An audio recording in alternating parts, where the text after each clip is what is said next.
Hey everyone, welcome to The Explainer. Today we're tackling a highly stressful, incredibly specific situation that literally every Texas driver dreads, but let's be honest, almost all of us face at some point. So, you've lost your Texas vehicle registration sticker and you have absolutely no idea where to start. Maybe you had your windshield replaced, maybe the sticker got completely mangled, or hey, maybe it just magically vanished into the void of the postal system. Whatever happened, take a deep breath. You are in exactly the right place because I'm going to guide you through every single step of the replacement process totally effortlessly. Okay, let's dive right in. We need to establish that a missing sticker isn't just a minor annoyance. It's an actual legal compliance issue under the Texas Transportation Code. Displaying a valid current registration sticker on your front windshield is a strict requirement if you want to operate a motor vehicle on public roads in Texas.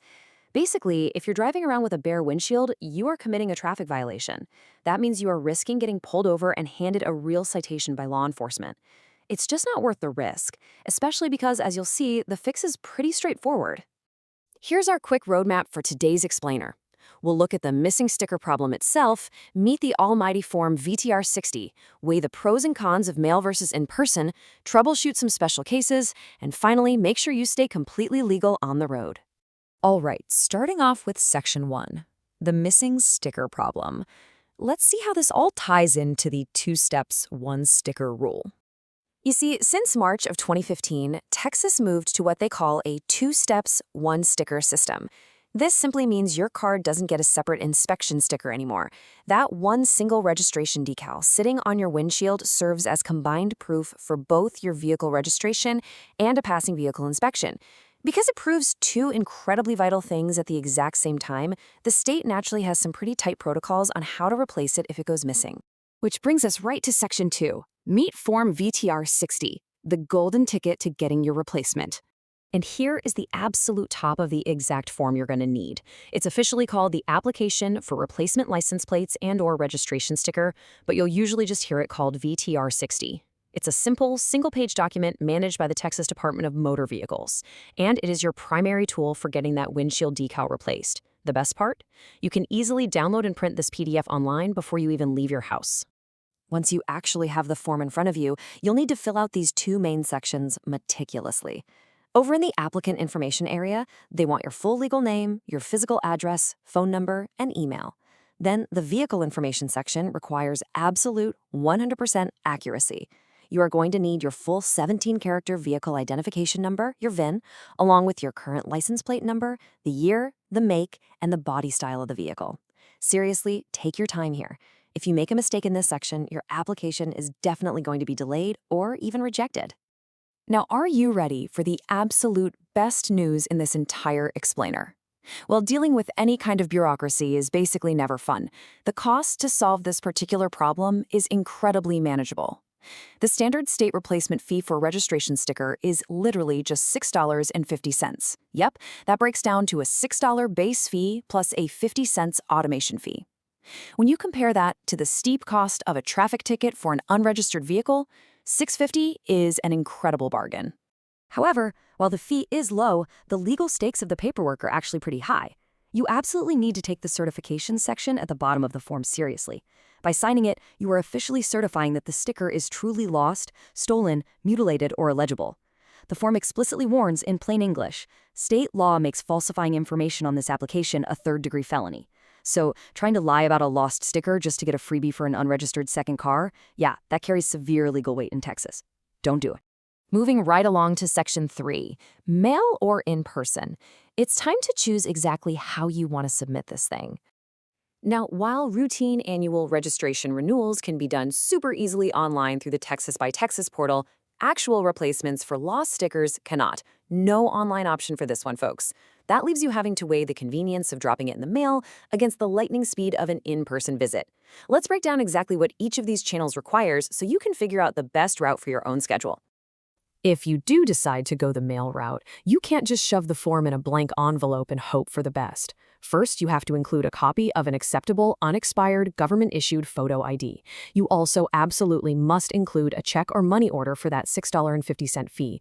Never, ever mail cash. And finally, make sure you are actually mailing it to your specific local county tax office, not the big state DMV headquarters. Just keep in mind, choosing the mail means manual processing and shipping, so you're looking at a delay of about 2 to 3 full weeks before your sticker actually arrives.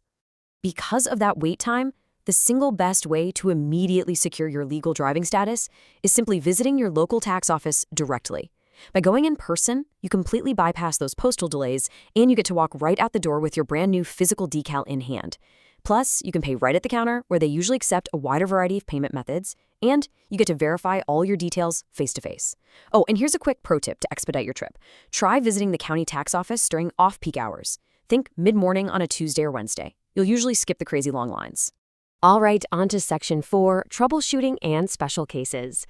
Because we all know things don't always go perfectly to plan. For instance, what if you're stuck at work and you want to send a friend, a spouse, or a family member to the tax office for you? Well, thanks to strict fraud prevention rules, they absolutely must follow a 3-step authorization protocol. First, you, the registered owner, must fill out a specific authorization form. Second, you have to send them with a photocopy of your valid photo ID. And third, your representative has to present their own valid photo ID at the counter. If they skip literally any of these steps, they're going to get turned away empty-handed. You also want to be super careful to avoid this incredibly common point of confusion.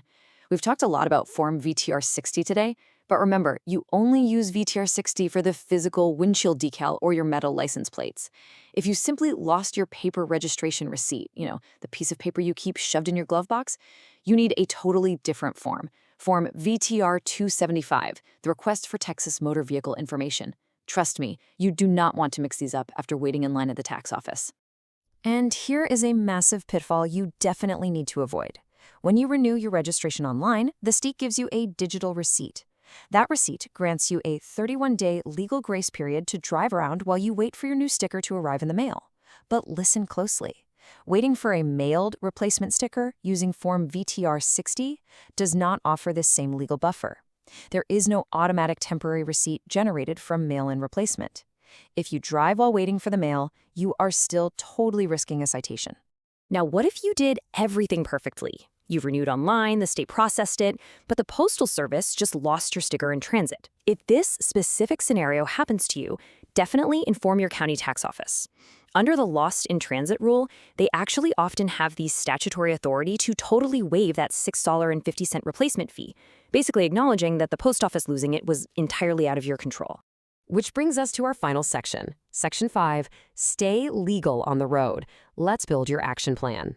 Here's your final checklist to make sure you can navigate this bit of DMV bureaucracy effortlessly. Step 1, verify that the sticker is actually missing or destroyed. Step 2, print and meticulously complete your Form VTR-60. Step 3, gather up your payment and your unexpired photo ID. Step 4, choose your channel, keeping in mind that going in person is the only way to get immediate legal coverage. And Step 5, the absolute second that new sticker is in your hands, go apply it to the lower left corner of your windshield immediately. Now, before we wrap this up, just a quick disclaimer.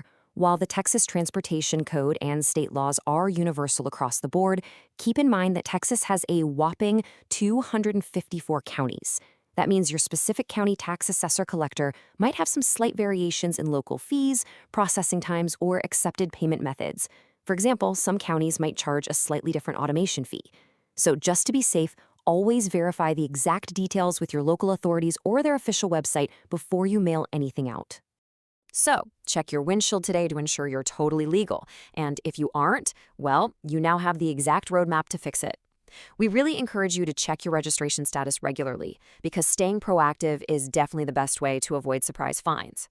Ask yourself right now that you know the whole process and the legal stakes involved, are your license plates and registration stickers truly secure, or is it time to plan a quick trip to the tax office? Thanks so much for joining this explainer, and hey, drive safe out there.